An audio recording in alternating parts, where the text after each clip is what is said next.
In 1919, amid the turmoil of the Weimar Republic, the German Workers' Party emerged. That same year, a young Adolf Hitler joined its ranks.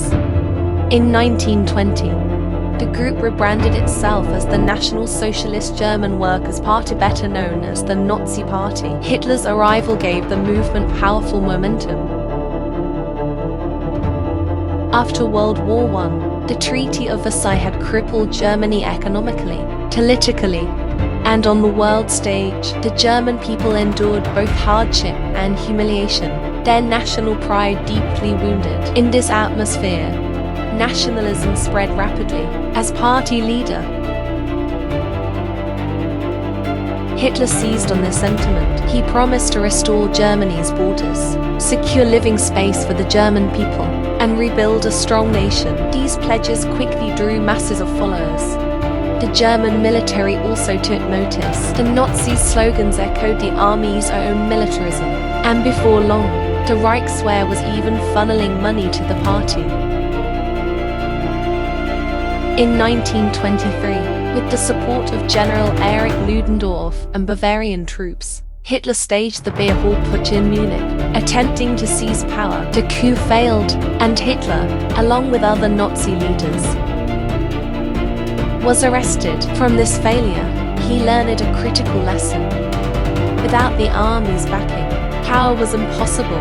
During his 9 months in prison, Hitler wrote Mein Kampf, later seen as the ideological blueprint of fascism. Then came 1929. The Great Depression struck, devastating the Weimar Republic. Dependent on American loans, Germany collapsed. The mark plummeted, prices soared, unemployment exploded. Millions relied on welfare just to survive. But it was never enough. For the middle class, 40% of the population, life became a desperate struggle. They longed for a force to rescue Germany. At that moment, Hitler stepped forward. At the same time, the economic crisis strengthened the working class, alarming Germany's ruling elite. To protect their power, they sought foreign expansion abroad and repression at home. Hitler's militant nationalism aligned perfectly with their goals. Big business lined up behind him. The War Coal Syndicate alone poured in 6 million marks a year, manpower from the middle class, money from monopoly capital. Together, they gave Hitler's movement a voice in national politics. By November 1932, the Nazis had won 11 million votes, 1/3 of the Reichstag. They became the largest party, but fell short of a majority. Hitler was frustrated, but once again, big business came to his rescue. Industrialists and financiers pressured President Paul von Hindenburg to appoint Hitler chancellor. American titans like Henry Ford even offered support. The Reichswehr backed him as well. Under mounting pressure, Hindenburg finally gave way. On January 30th, 1933, one of Germany's darkest days arrived. Adolf Hitler was sworn in as Chancellor. At first, conservatives thought they could control him. Vice Chancellor Franz von Papen bragged, "We've hired Hitler to do our bidding. Within 2 months, he'll be squealing." But they had gravely underestimated him. Hitler's first priority was the army. He promised to tear up Versailles, rebuild the military, restore conscription, and crush Marxism. The generals were won over. Next, he courted German industry. On February 20th, 1933, he met with 25 top industrialists, assuring them he would defend capitalism and build an authoritarian state. Arms magnates like Gustav Krupp soon poured money into Nazi coffers.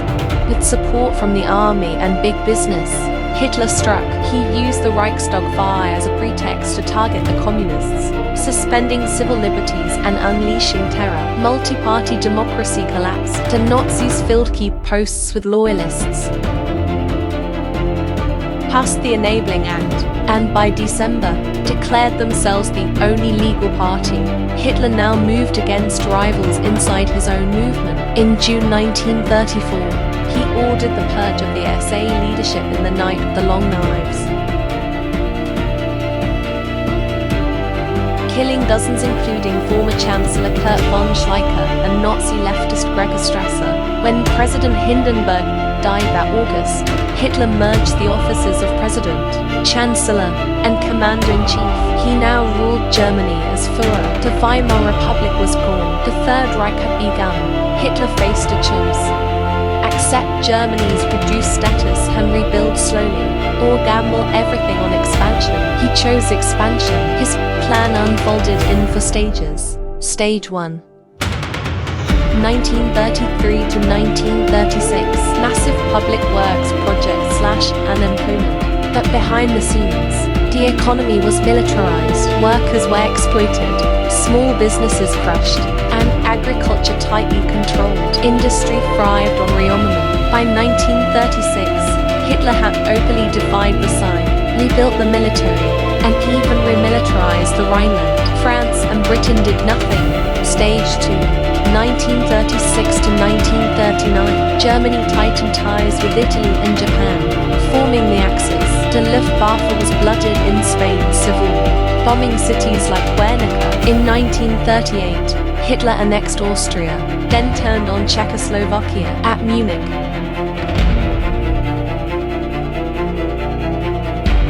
Britain and France handed him the Sudetenland in exchange for a promise of peace. 6 months later, German troops seized the rest of the country. Poland was next. Hitler demanded the return of Danzig. This time, Britain and France drew the line, pledging to defend Polish independence. But in August 1939, Hitler stunned the world by signing a non-aggression pact with Stalin. Secretly, the two agreed to carve up Poland, with his eastern flank secure.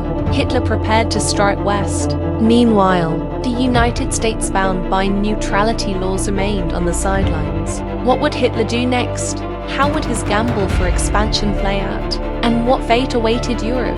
That's where we'll pick up in the next episode. If you enjoyed today's program, don't forget to subscribe and give it a like. Thanks for watching. We'll see you next time.